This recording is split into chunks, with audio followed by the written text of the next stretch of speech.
안녕하세요. 30대 여성입니다. 이혼을 한 건 아니지만 이혼을 할 뻔했던 저의 사연을 들려주고자 해요. 제 딴에는 너무 힘들었던 경험이었는데 다른 분들 사연을 읽어봤더니 저보다 힘드신 분들이 많더라고요. 다른 사연을 읽으면서 문득 위안을 받기도 했네요. 많은 사연자들처럼 저도 이번 기회에 속풀이 좀 해보고자 합니다. 꼭 끝까지 들어보시고 저의 판단이 옳았는지 조언 한마디씩 부탁드려요. 장인어른보단 당연히 많이 부족하겠지만 그래도 나 노력할게. 날 선택해줘서 너무 고마워. 절대 네가 후회하는 일은 안 만들 거야. 나름대로 재고 만난 사람이 바로 남편이란 작자였어요. 처음엔 남편이 정말 아빠 같은 남자라고 생각했거든요. 아빠와 비슷한 모습들을 보여준 남편인데 제 입장에선 결혼을 고민할 이유가 없었어요. 기다렸던 남자였고 결혼을 전제로 만났기에 당연히 결혼에 꼴이 나였죠. 부부가 살면서 어쩔 수 없는 갈등은 있을 수 있다고 생각했지만 저는 그마저도 남편과 건강하게 해결해 나갈 수 있다고 확신했었어요.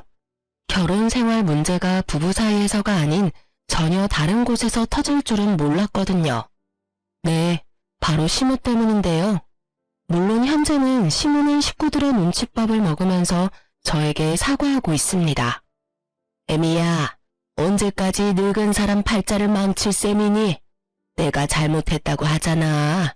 앞으로 쥐 죽은 듯 살 테니까 제발 마음 좀 풀어라. 네가 마음을 풀어야 내가 사람들 볼 낯이 있지.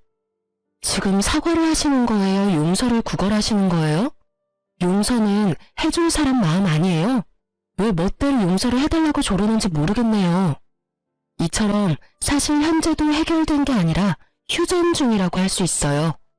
언제 어떻게 터질지 모르는 시한폭탄 같은 생활을 얼마나 이어가야 할지 참 생각이 많은 요즘을 보내고 있습니다. 시어머니와 첫 갈등은 아마 이것으로 기억하고 있는데요. 결혼하기 전에 들었던 청약 저축이 있었는데 운 좋게 제가 결혼하는 시기와 딱 맞아떨어져서 복권이나 다름없었죠. 식 올리기 반개월 전에 아파트 청약을 받게 됐고 친정엄마가 계약금과 중도금 1회분을 해줬어요. 친정엄마 돈이 80%고 제 돈이 20% 들어간 아파트였죠. 문제는 시무가 이 일로 친정에 돈이 꽤 있다고 생각했나봐요. 이때부터 제 친정 재산에 대해 왈가왈부하기 시작하더라고요. 어차피 집 해줄 돈이 있었으면 청약 아파트 말고 더 좋은 집으로 해달라고 하지. 나중에 애 낳고 살려면 아파트보다는 주택이 훨씬 좋지 않아? 사돈 내도 애 키워봐서 할 텐데 융통성이 없으시네. 돈 한 푼도 보태지 않은 것에 대해서 제 남편한테 한마디도 한 적 없습니다. 그런데 제가 왜 시모한테 친정 비꼬는 말을 들어야 할까요? 저도 어이가 없었는데 듣던 남편도 어이가 없었는지 제 편을 들어주더라고요. 장모님이 이 정도로 도와주신 것도 감사하지.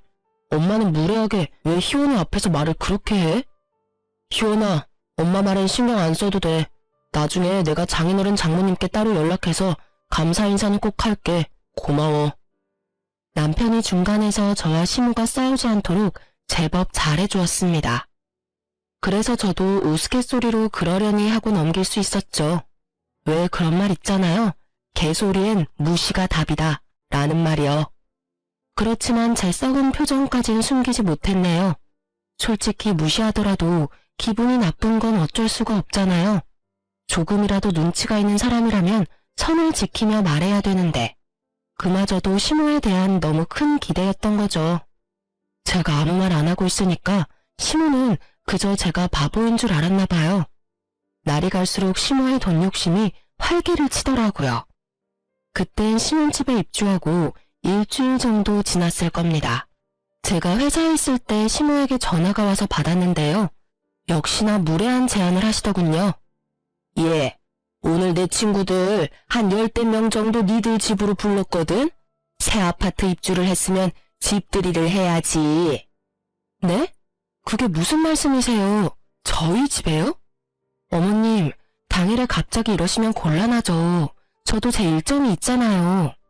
일정은 무슨 일정? 며느리면 시댁 일이 당연히 우선이어야지. 약속 있어도 취소하면 될 거 아니니? 나도 내 이미지가 있는데 이미 부른 사람들을 도로 가라고 해. 어차피 니네 집 돈 많아서 회사 취미로 다녀도 상관없잖아. 참, 출장 뷔페 좀 불러라. 그리고 내가 고른 와인이 있거든. 사진 보내줄 테니 그걸로 준비해놓고 나중에 저녁에 보자. 기가 차서 답변을 못하고 있었는데 시모는 자기 할 말만 하고 전화를 끊어버렸어요. 저희 부부 허락도 없이 자기 집인 것 마냥 사람들을 초대한 것도 어이가 없는데 제가 왜 시모 지인들에게 접대해야 하는지도 이해가 안 됐죠. 하지만 어쩔 수가 없었습니다. 이미 일은 벌어졌고 이때는 남편과 결혼한 지 얼마 안 됐기 때문에 초장부터 시모에게 밉보이고 싶진 않았어요. 남들이 어렵다는 고부 갈등을 피하기 위해 제 나름대로 고심을 했더랬죠. 그래서 결국 출장 뷔페를 알아보고 제 돈으로 예약했습니다. 어머님도 친구들에게 며느리 자랑이 하고 싶을 거라며 좋게 생각하고 넘어갔죠. 그렇게 집들이 시간이 되었고 등장한 시모는 머리부터 발끝까지 힘을 안 준 곳이 없었죠.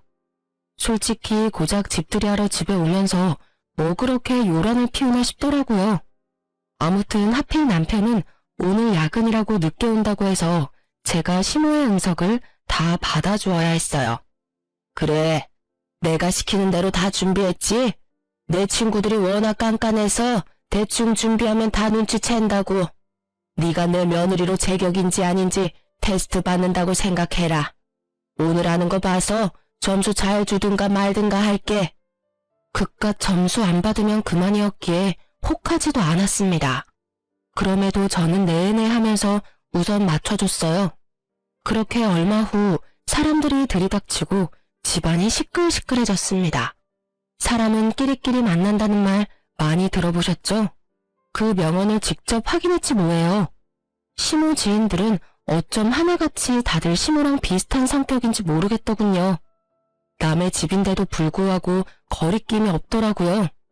여기저기 온갖 방문을 다 열어보는 건 기본이었고 침실까지 들어가서 저희 부부가 쓰는 침대에 누워보고 난리도 아니었어요. 어머! 이 가방 국내에 몇 개 안 들어왔다는 그 가방 아니야? 어때? 나랑 잘 어울려? 집들이로 출장 뷔페까지 부르는 며느리는 내 생전 처음 보잖아. 부럽다 부러워. 시모가 어지간히 생색을 내놨나 보더라고요. 시모 지인들이 시모를 얼마나 부러워했는지 몰라요. 그리고 시모는 친구들의 동경 어린 눈길을 잔뜩 즐기고 있었습니다. 부럽기는 뭘. 당연히 우리 집에 며느리로 왔으면 이 정도는 해야지. 내 눈이 좀 높아. 어차피 이건 사돈네한테 껌값도 안 되는 수준이니까 부담 안 가지고 마음껏들 먹고 가. 시모는 마치 우리 집이 상위 1% 정도 되는 집안처럼 떠들어댔어요. 이대로는 안 되겠다 싶더라고요. 여기서 제가 가만히 있으면 어느 정도 인정하는 꼴이 되잖아요. 그렇게 되면 또 시모가 얼마나 과한 걸 요구할지 모른다는 생각이 순간 들었습니다. 저는 바로 과일을 들고서 시모 옆으로 가 앉았어요. 그들 대화에 자연스럽게 끼어들었죠. 네? 어머님, 큰일 날 소리 하신다. 껌값은 아니죠. 저도 그냥 회사 다니는 직장인일 뿐인데요. 그리고 딸은 출가 외인이라면서요. 결혼하면 시댁 식구라는데 친정 재산이랑 저 아무 상관없어요. 출장 뷔페도 제 월급으로 부른 거라고요. 아, 그리고 제가 갑자기 집들이 준비하느라 깜빡 말씀 못 드렸는데요. 이번 달에 어머님 생신 있잖아요. 어쩌죠? 출장 뷔페가 너무 비싸서 그날 따로 용돈 드리긴 힘들 것 같아요. 뭐야? 얘가 지금 무슨 소리라는 거야? 그 얘긴 나중에 따로 하자꾸나. 네네. 참, 근데 어머님, 요즘 과일은 또 왜 이렇게 비싸대요? 어머님이 좋고 비싼 걸로 사라고 하셨는데 과일들이 죄다 금값이더라고요. 돈 너무 많이 들었겠죠. 그래도 어머님 친구들한테 제 사비 몽땅 쏟아부었으니 오늘 이 자리가 생신 선물이라고 생각해 주세요. 저는 과일 칼을 들고 시모를 향해 일부러 웃어 보였습니다. 제 돌발 행동에 시모는 친구들 눈치 보느라 제대로 말도 못하셨어요. 그저 얼굴이 시뻘개지며 솟구치는 화를 참는 듯 하셨죠. 맛있게 먹던 시모 지인들마저 시모의 상태를 눈치를 보기 시작했을 정도로 빨갛더라고요. 머지않아 지인들이 음식을 접시에 내려놓더니 친구들이 애써 싸해진 분위기를 풀려고 웃기도 했으나 시모의 기분은 좀처럼 나아지지 않았습니다. 돈 좋아하고 사람들 시선에 저리 신경 쓰는 사람인데 저의 가시박힌 말에 감정이 안 상했을 리 없겠죠? 결국 지인들은 그 시간 이후로 눈치만 보다가 하나둘씩 급한 일이 있다고 귀가를 해버렸습니다. 그리고 이때부터 저와 시모의 본격적인 갈등이 고조가 되었어요. 시모와 둘만 남은 상태에서 저 혼자 음식을 치우려는데 내내 입 닫고 있던 시모가 갑자기 상 위에 있는 음식을 전부 엎어버리는 겁니다. 벌떡 일어나더니 저한테 언성 높이며 삿대질을 했어요. 야, 너 일부러 나 엿먹이려고 그랬니? 사람들 앞에서 꼭 그렇게 나를 꼽줘야 했어? 대충 넘기면 될 상황에 왜 굳이 안 해도 될 말을 해서 사람 피를 말려, 피를. 어머님도 굳이 안 해도 될 일을 버려놓으시고 저한테 그렇게 말씀하시면 안 되죠. 그러게 왜 자꾸 저희 친정더러 돈이 많다고 멋대로 단정 지으세요?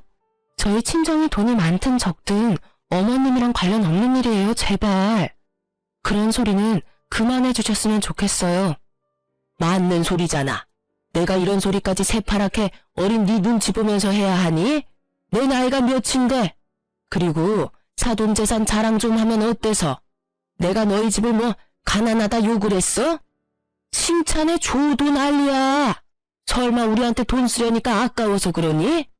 네 말 맞다 나. 너도 이제 우리 식구인데 그런 식이면 우리 어려울 때 나몰라라 하겠다. 아, 어머님, 혹시 저희 집 도움받을 생각이셨어요? 저희 집이 무슨 보험도 아니고.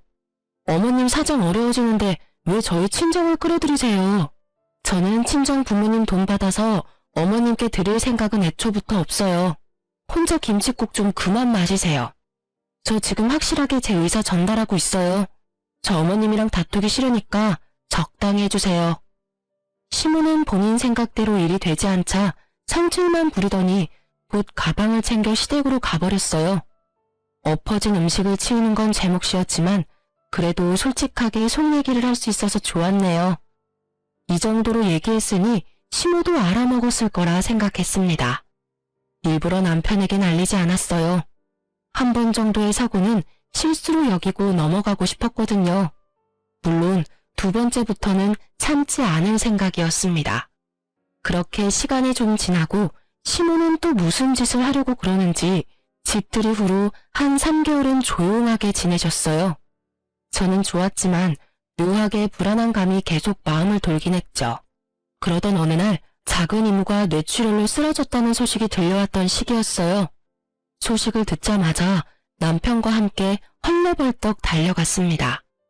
외가 식구들끼리 작은 이모 병원비 얘기로 한창이었는데 저도 당연히 돕겠다고 했었죠. 작은 이모가 저 결혼한다고 명품 가방 선물에 남편에게도 고가의 시계를 선물해줬었거든요. 당연히 남편도 제 말에 동의해줬습니다. 친정 부모님이 남편에게 고맙다고 했고요. 그런데 이 사실을 우연히 시모가 알게 되면서 또 문제가 찾아왔어요. 시모가 우리 집으로 와서 현관문을 마구 두드리더라고요. 무슨 일인가 싶어서 인터폰 확인도 못하고 문을 열어줬더니 시모가 다짜고짜 저를 밀치고 들어오면서 자기 아들 돈 뜯어갔다고 화를 내기 시작하는 겁니다. 내 이럴 줄 알았다. 너네 집에 돈도 많으면서 왜 남의 아들 돈까지 뺏어가? 왜 우리 아들 주머니를 뒤져? 집 하나 해왔다고 유세했더니 지금? 그러려고 이 아파트 해온 거야? 매번 이런 식으로 내 아들 주머니 털어갈 거면 이 아파트 당장 우리 아들 명의로 바꿔라. 무슨 말씀하시는 거예요? 돈도 많은 사람들이 왜 열심히 일하는 내 아들 돈을 되레 빼앗아 가는 거냐고. 일부러 말 못 알아듣는 척 하는 거니? 평소에는 똑 부러지더니 돈 얘기 나오니까 멍청해졌네. 시모의 말을 듣고 있으니 목적이 너무도 보였습니다. 시모는 남편이 작은 이모 병원비 보태준 것에 화가 났다기보단 이때다 싶어 집 명의를 탐내는 거였어요. 집 명의가 계속 제 단독 명의로 되어 있는 게 거슬렸나 봐요. 이 와중에 이럴 일인가 싶어 입이 안 다물어지더군요. 꼬투리 하나 잡아서 명의 협박하려고 얼마나 타이밍을 보고 있었겠습니까? 나이를 먹어서 그런가? 시모는 자기 속이 훤히 보이는 줄 모르는 것 같더라고요. 어머님, 말은 바로 하셔야죠. 이 집에 남편 지분도 어머님 지분도 없잖아요. 그런데 제가 왜 남편 명의로 해야 하는지 모르겠는데요? 어머님이야말로 제 주머니 털러 오신 거 아니에요? 뭐야? 어디서 그런 말 같지도 않은 소릴. 다 됐고 공동 명의로라도 해. 어디 집 명의를 여자 이름으로만 달랑 올려놔? 집안 망신시킬 일 있나? 너 설마 나중에 우리 아들한테 재산 나눠주기 싫어서 안 바꾸는 거냐? 청약 하나 당첨됐다고 우리 아들을 기 다 죽여놓을 생각인 거야? 나중에 재산 나눠줄 일이 뭐가 있죠? 남편과 이혼하길 바라시는 사람처럼 말씀하세요. 왜요? 남편 명의로 바꾸면 저랑 남편 이혼시킬 예정이세요? 그래서 뭐 하나 뜯어내고 보내야 해서 집 명의 바꿔달라고 땡깡 부리시는 거예요? 시모가 그 순간 표정이 어색해졌는데 아마 제 말에 전곡이 찔렸던 것 같습니다. 갑자기 혼자 성질이란 성질은 다 내더니 억지만 부리고 빠르게 돌아가 버리더군요. 뭐 제가 앞으로 어떻게 하는지 지켜보겠다고 하는데 사실 이 시기 때쯤엔 맨날 말만 저래서 별로 무섭지도 않았어요. 그런 시모는 결국 자기의 어둑한 그림자를 손바닥으로 가리지 못했어요. 시모가 시댁 식구들에게 본인의 실체가 탄로날 짓을 하고 만 겁니다. 제가 결혼한 지 5개월째 임신을 하게 되었는데요. 계획한 임신은 아니었지만 어쨌든 찾아온 축복이니만큼 남편과 잘 키워보고자 다짐했었어요. 남편은 원래도 잘하려고 노력하는 사람이었는데 아이가 생긴 이후 더 잘하려고 애써줬죠. 근데 여기서 또 시모의 주둥이가 나불거렸다는 겁니다. 시모는 지극정성인 남편과 그 대접을 받는 저를 보면서 참 많이도 구시렁댔어요. 상전 난내 났어. 임신한 게 뭐 대수라고 바깥일 하느라 힘든 남편을 수발들게 해. 누가 보면 임신은 너 혼자만 하는 줄 알겠다. 자기 손주 될 아이나 마찬가지인데 말을 왜 이렇게 비꼬는지 모르겠다니까요. 시부가 워낙 점잖으시고 말수가 적어서 존재감도 적으신 분이거든요. 근데 그런 분이 오죽 듣기 불편했으면 시모한테 작작하라고 핀잔을 주더라고요. 그리고 거의 남편이 저를 대신해서 시모를 상대해줬습니다. 저도 분명 시모의 독백을 듣는 것만으로도 스트레스를 많이 받았어요. 근데 그나마 남편이 제 입장을 이해해주고 시모가 근처에 못 오도록 관리해줘서 우울증까진 않았습니다. 그런데 출산하고 집에서 산후조리 중일 때 또 한 번 사고가 터졌어요. 시모가 온 가족들을 불러 모은 겁니다. 남편이 저는 쉬어야 해서 안 된다고 해도 중대 발표가 있다며 무조건 시댁으로 오라고 한 거예요. 하는 수 없이 저도 남편의 부축을 받으며 시댁으로 향했었죠. 역시 황당한 말씀만 늘어놓으시더라고요. 내가 갱년기가 왔는지 집에만 있으니까 기분도 우울하고 몸도 축 처지는 게 영 이상하더라고. 그래서 네 아버지가 나한테 식당 하나 차려줬잖니? 앞으로 나도 내 삶을 살아야 하지 않겠어? 그러니까 나중에 나한테 맡아달라고 그러지 마라. 나 이제 바쁜 사람이다. 시모는 갱년기 핑계를 대며 자기가 황혼 육아를 할지도 모를 사태를 피해갔어요. 이런 말을 여기서 쓰는 건지 모르겠지만 떡줄 사람은 생각도 안 하는데 혼자 북치고 장구치고 하더라고요. 저도 저희 애를 저런 어른한테 부탁하고 싶지 않거든요. 생각도 안 하고 있었는데 시모가 먼저 우스운 소리라니까 괜히 기분이 나쁜 겁니다. 그리고 굳이 이를 키워서 시부 돈까지 쓰게 만든 거죠. 뭐 식당 부분에 대해서는 시부도 시모가 집에만 있기보단 밖에서 일도 했으면 하는 바람이 있어서 허락해줬다고는 하더라고요. 아무튼 솔직히 시모에게 애를 맡길 생각도 없었는데 굳이 저를 똑바로 쳐다보면서 말하는 시모가 너무 얄밉고 재수없었어요. 애 보는 일도 뼈 빠지게 힘들지만 그렇다고 자영업은 어디 쉬운 일인가요? 남들은 자영업 도전해보려고 공부도 하고 큰 마음 먹고 시작한다는데 시모가 자영업을 시작하게 된 계기는 고작 손주 보기 싫어서라는 게 얼마나 철딱선이 없습니까? 이쯤에서 시모의 얘기를 꺼내야 할 것 같은데요. 남편이 외동은 아니었고 누나가 한 명 있어요. 신우도 신우 딸 아니랄까봐 신우 하는 짓과 아주 똑같거든요. 그런 신우한테서 어느 날 전화가 온 적이 있었는데요. 신우가 제게 전화를 하는 이유는 늘 명백했습니다. 부탁을 할 때만 전화를 했어요. 그래서 이날은 또 무슨 쓸데없는 부탁을 하려고 전화했나 미리 한숨이 나오더라고요. 올케, 혹시 안 쓰는 통장 하나 있어? 있으면 나 좀 잠깐 빌려주면 안 될까? 네? 다짜고짜 통장을 빌려달라니 그게 무슨 말씀이세요? 아니, 내가 목돈이 조금 생겼는데 남편이 모르는 돈이라서 걸리면 나 진짜 죽어. 그러니까 올케 통장에 잠깐만 맡아주면 안 될까 해서. 진짜 며칠이면 돼, 응? 신우가 심우와 닮은 점들 중에 하나가 사치가 심하다는 거였는데 이번엔 어디서 돈이 났는지 몰라도 아주버님 몰래 5천만 원이나 되는 돈을 숨길 곳을 찾으려고 저한테 연락했더라고요. 저는 처음엔 거절했습니다. 통장은 부모 자식 간에도 조심해야 할 부분이잖아요. 그런데 제게 별로 의미도 없는 신우한테 통장을 어떻게 줍니까? 제 남편한테도 통장을 줘본 적이 없는걸요. 그렇게 안 된다고 계속 주장했지만 신우는 포기할 생각이 없어 보였어요. 얼마나 사정을 했는지 모릅니다. 우리 남편이 올케만큼은 믿잖아, 응? 제발 나 좀 살려주라. 올케가 잘 맡아주면 내가 올케한테 지분 좀 떼줄게. 절대 돈 때문이 아니라 이걸로 며칠을 귀찮게 할 걸 알아서 하는 수 없이 잘 안 쓰는 통장에 신우 돈 5천만 원을 받아서 넣어두게 되었어요. 갖고 있기 찝찝했는데 그래도 시간이 지나면서 점차 망각하게 되더라고요. 그리고 한날 신우가 문득 그 돈을 달라고 한 날이 오게 되었습니다. 저는 아무 생각 없이 통장에서 돈을 입금해 주려고 했어요. 그런데 자꾸 잔액이 모자란다는 알림이 뜨더라고요. 여러 번을 해도 같은 반응이 나오자 당황해서 통장을 들고 ATM 기기에 조회를 해봤죠. 그랬더니 누가 신우 돈 5천만 원을 인출한 게 아니겠어요? 남의 돈을 잃어버린 셈이 되었으니 무척 당황스러웠습니다. 빈손으로 집까지 돌아오는데 머리가 새하얘져 어떤 판단을 못하겠는 거예요. 그때 신우는 답답했는지 우리 집으로 오다가 집으로 돌아가고 있는 저를 본 겁니다. 냅다 달려와서는 제 손에 들린 통장을 뺏어가서 본인 눈으로 확인했어요. 곧 통장 잔액이 없다는 걸 알게 된 신우가 통장을 바닥에 집어던지면서 제 멱살을 잡았습니다.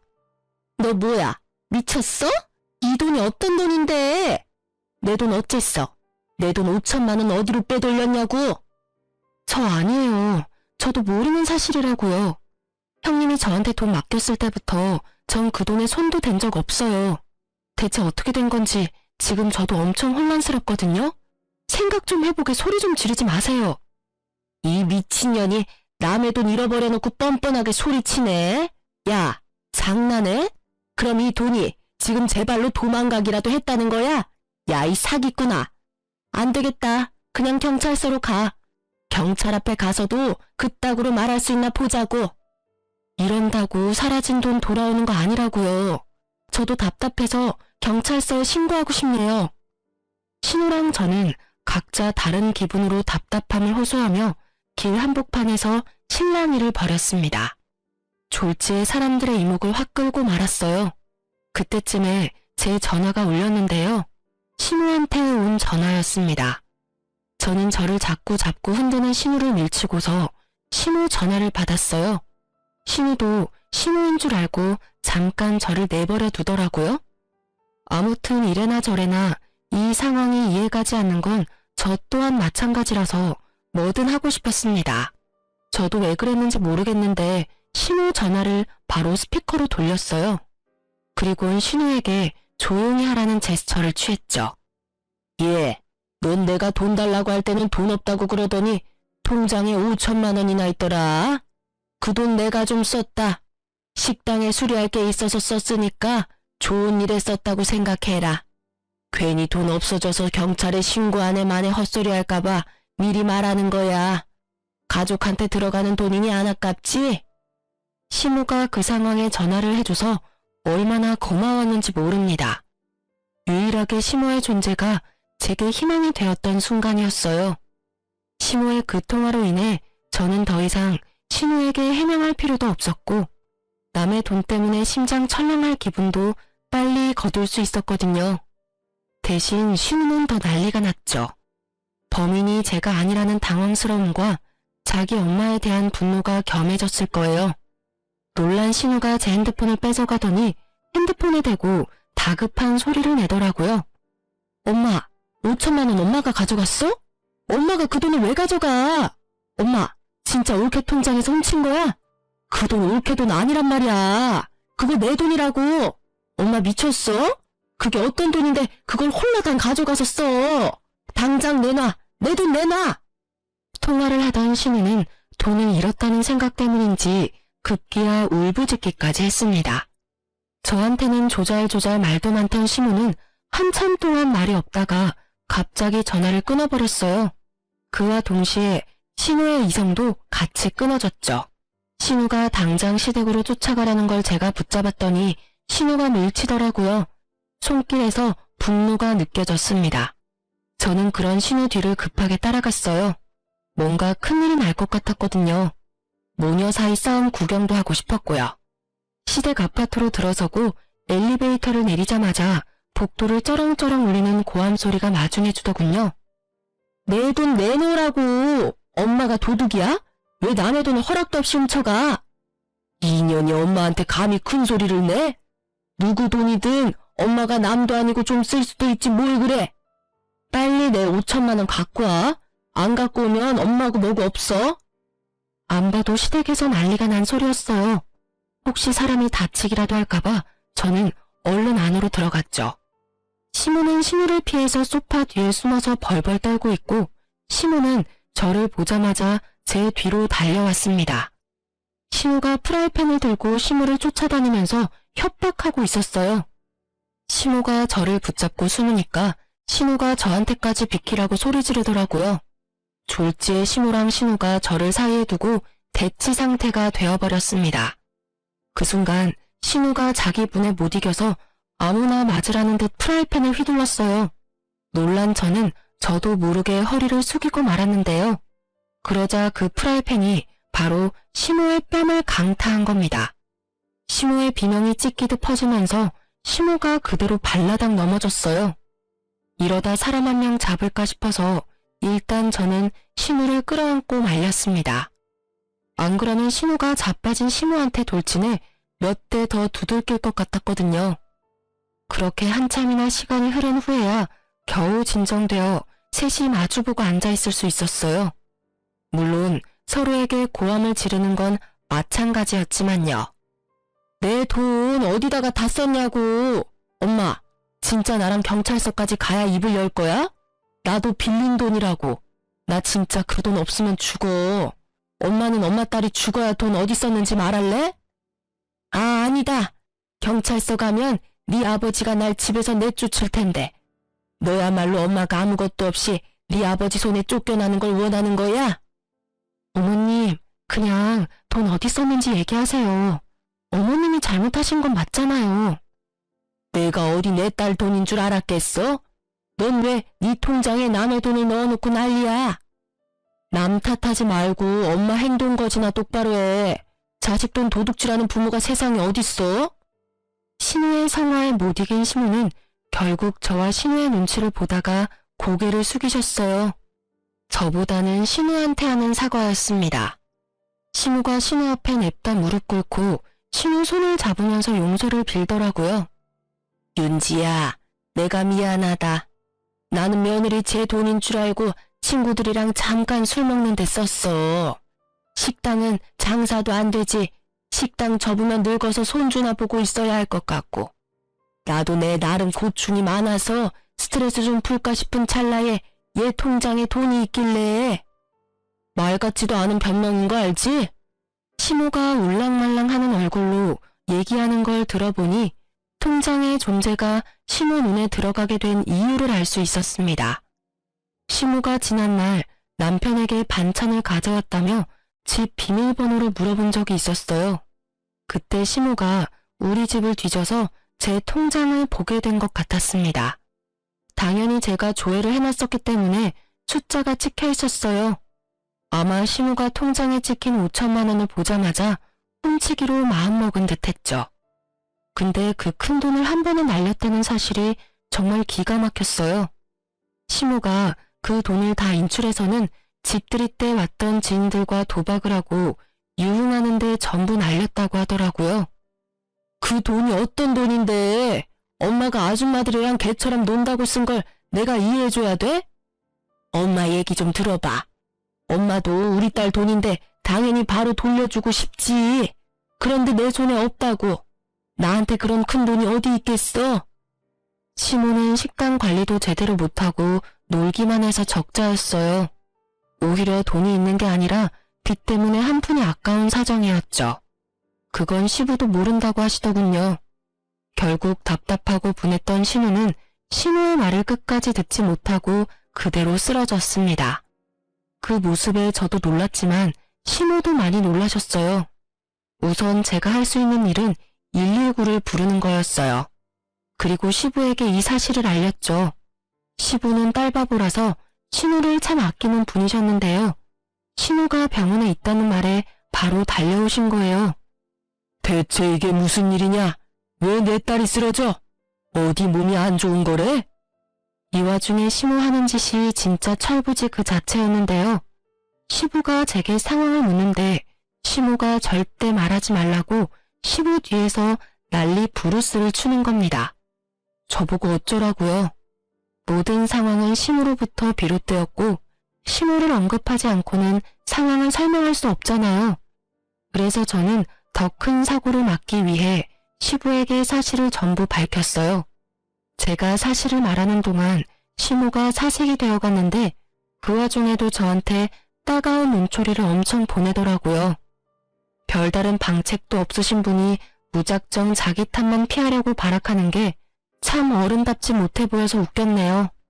아무튼 결국 진실을 알게 된 시부가 크게 분노하며 자기 뒤에 있는 시무에게 큰 소리를 쳤어요. 내가 당신 언젠가는 사고 칠 줄 알았어. 대체 언제까지 애들 발목 잡고 돈돈거릴 거야? 시부는 시무의 변명도 안 듣고 무작정 병실 밖으로 데리고 나가버렸습니다. 그때쯤 남편도 병실에 도착했는데요. 남편에게도 사정을 다 설명했더니 남편이 크게 한숨을 내쉬더라고요. 미안해 여보. 당신도 많이 억울했겠다. 내가 중간 역할을 잘했어야 했는데 그런 일이 생겼는 줄도 모르고 있었어. 미안해.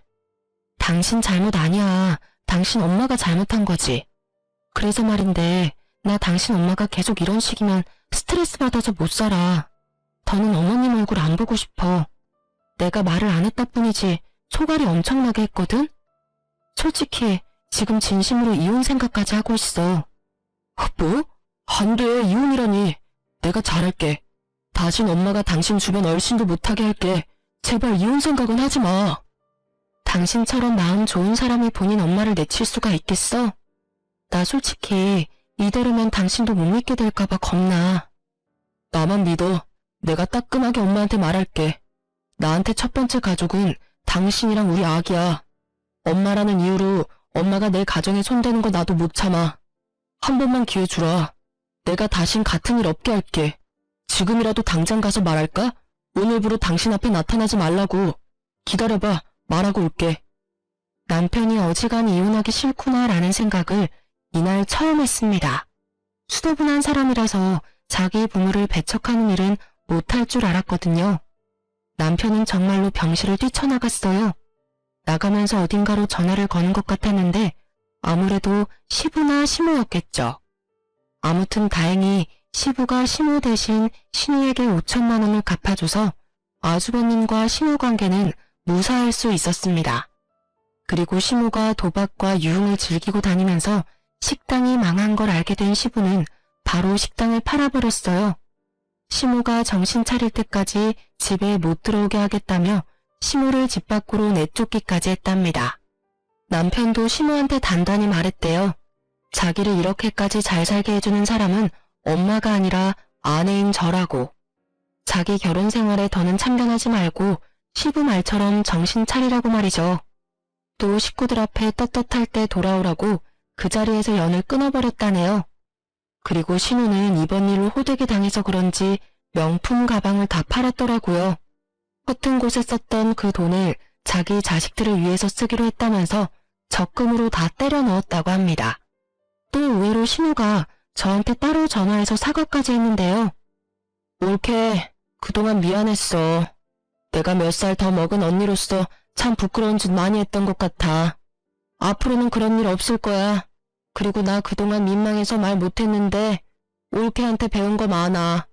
올케만 괜찮다면 우리 계속 만나면서 친구처럼 지내고 싶은데 괜찮을까? 진심으로 사과하는 신우의 사죄를 그날 저는 받아주었습니다. 가족이기 때문에 앞으로 좋은 관계로 발전할 수 있다면 얼마든지 용서하고 싶었어요. 저도 제 커리어 망치면서 이혼하기 싫거든요.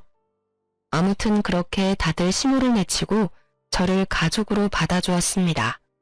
그제야 식구가 된 느낌이었어요. 그간 시댁 식구들을 보면서 남편과 이혼하기로 했던 고민을 잠깐 보류하게 되었습니다. 물론 태어난 제 아들이 아직 어리기도 하고요. 아, 제가 친정 부모님께는 이 사태를 알리지 않았어요. 이미 작은 이모 일로 골머리 쓰고 계시는데 알려서 스트레스를 보태고 싶지 않았습니다. 대신 시댁에서 이런 두 번의 실수가 일어난다면 그땐 모두에게 상황을 알리고 저는 고민 없이 이혼을 택할 것 같아요. 그 뒤로 시모 소식은 근근히 들을 수 있었습니다. 시부가 준 100만 원으로 사람 구실도 못하는 작은 방을 하나 구했다고 하더라고요. 그리고 그 나이에 할 수 있는 일이 뭐가 있겠습니까? 그걸 시모도 알아서 그런지 그저 시켜주는 일이라면 뭐든 다 하고 있다고 들었어요. 길거리에서 전단지도 나눠주고 상가 건물을 돌면서 화장실 청소도 하는 걸로 알고 있습니다. 주방 설거지까지 하는 줄은 몰랐는데 집안일 더럽게 못하는 시모가 이번 기회에 집안일을 제대로 배우는 셈이 될 것 같아 나름 본인에게도 뜻깊은 시간이 아닐까 생각이 되네요. 시모가 불쌍하다고 생각할 수 있겠죠? 하지만 웃기게도 저는 그렇게 생각하지 않습니다. 우리가 남이 아니라고 말한 사람이 누굽니까? 시모 아닌가요? 가까운 사람한테 함부로 대하라는 시모의 방식이 저랑 맞지 않아서 존중할 필요가 없다고 생각을 했거든요. 여러분들은 어떻게 생각하세요? 사람이 잘해줄 때 그걸 고맙게 여기고 베풀었다면 저런 꼴은 면하지 않았을까요? 저희 어머님의 업보라고 생각되지 않습니까? 아무튼 복잡한 제가 한 번씩 깜짝 놀라는 일이 있곤 하는데요. 그마저도 또 시모 때문이네요. 시모가 가끔 제 회사 앞에 불쑥불쑥 나타나거든요. 저에게 잘못했다고 살려달라고 얼마나 싹싹 비는지 모릅니다. 아가, 내가 너한테 아주 큰 실수를 했어. 너만 용서해주면 다시는 네 앞에 안 나타나마. 너희 생활에 신경도 안 쓰마. 제발, 제발 내 집에만 돌아갈 수 있게 해다오. 내 꼬라지를 봐라. 이게 사람 사는 건지 솔직히만 하면 됐잖아. 네, 아직도 그놈의 주둥이가 제 탓을 하는 것 보니 정신 못 차린 것 같은데요. 어머님이 저한테 하셔야 할 말은 그게 아니에요. 더 열심히 노력하고 오셔야겠어요. 1년 뒤에 다시 한번 볼게요. 얼마나 뉘우치고 깨달았는지도 그때 가서 결정할 거고요. 그럼 저는 바빠서 이만 들어가세요. 그렇게 시모가 집에서 쫓겨난 지 한 달이 훌쩍 넘었네요. 저희 친정의 작은 이모도 점차 호전되고 있다고 들었어요. 남편이 갑자기 바빠진 저를 대신해서 작은 이모 병원에 혼자 가서 친정 식구들을 만나고 오기도 하는데요. 우리 아들까지 손수 데리고 가서 친정 식구들에게 보여주고 오는데 그런 수고스러운 마음은 참 고마운 것 같아요. 그런데 한날 시부가 연락이 와서 시댁에 갔더니 집에 시모가 들어와 계시더라고요. 무슨 일인가 싶어 멀뚱히 서 있기만 했는데 시부가 시모를 집에 들이기로 했대요. 내가 이 사람 집에 들어오라고 했다. 대신 조건을 달았어. 너희가 맞벌이로 열심히 사니까 손주는 이 사람이 봐줄 거고 주말에도 젊을 때 여행도 다니고 하라고 드린 거니 알아서들 해라. 아유, 염려가 있겠어요? 내가 애 보는 건 기가 막히잖아. 아가, 걱정하지 말고 준석이는 내가 볼 테니 너희는 편하게, 응? 편하게 데이트도 하고 그래. 알겠지? 시모는 제품에 안긴 제 아들을 데리고 가면서 저희더러 나가서 바람이나 쐬고 오라더군요. 처음엔 얼떨떨했는데 이것도 나쁘지 않겠다고 생각해서 시부 말씀에 따르기로 했습니다. 그리고 시부가 그랬거든요. 시모에게 신우 돈 대신 갚아준 5천만 원을 전부 갚으려면 저희 아들이 초등학교 입학할 때까지는 육아해야 할 거라고요. 시모는 그저 알겠다고 고맙다고만 했죠. 다행히 시모가 아들 손주 바보라서 저희 아들을 정말 최선을 다해서 봐주고 계세요. 올 여름에는 남편과 일주일간 시간을 맞춰서 여름 휴가로 하와이에 다녀오기로 했답니다. 물론 제 아들은 시모가 봐주실 테니까요. 저는 남편과 지금 연애 때보다 더 사이가 좋아요. 그래도 사람 일은 어떻게 될지 모르니 남편과 이혼하려고 했던 그때의 감정은 완벽하게 정리할 수가 없더라고요. 한번 이혼의 감정이 들었다면 사실 긴장해야 할 신우이긴 하잖아요. 그래도 아직 아들이 어리니까 당분간은 이혼 생각보다는 좋은 쪽으로 생각하며 살려고 노력해야겠죠. 제 사연은 여기까지입니다. 제발 고부간의 갈등이 없어지는 그날이 빨리 왔으면 좋겠네요. 감사합니다.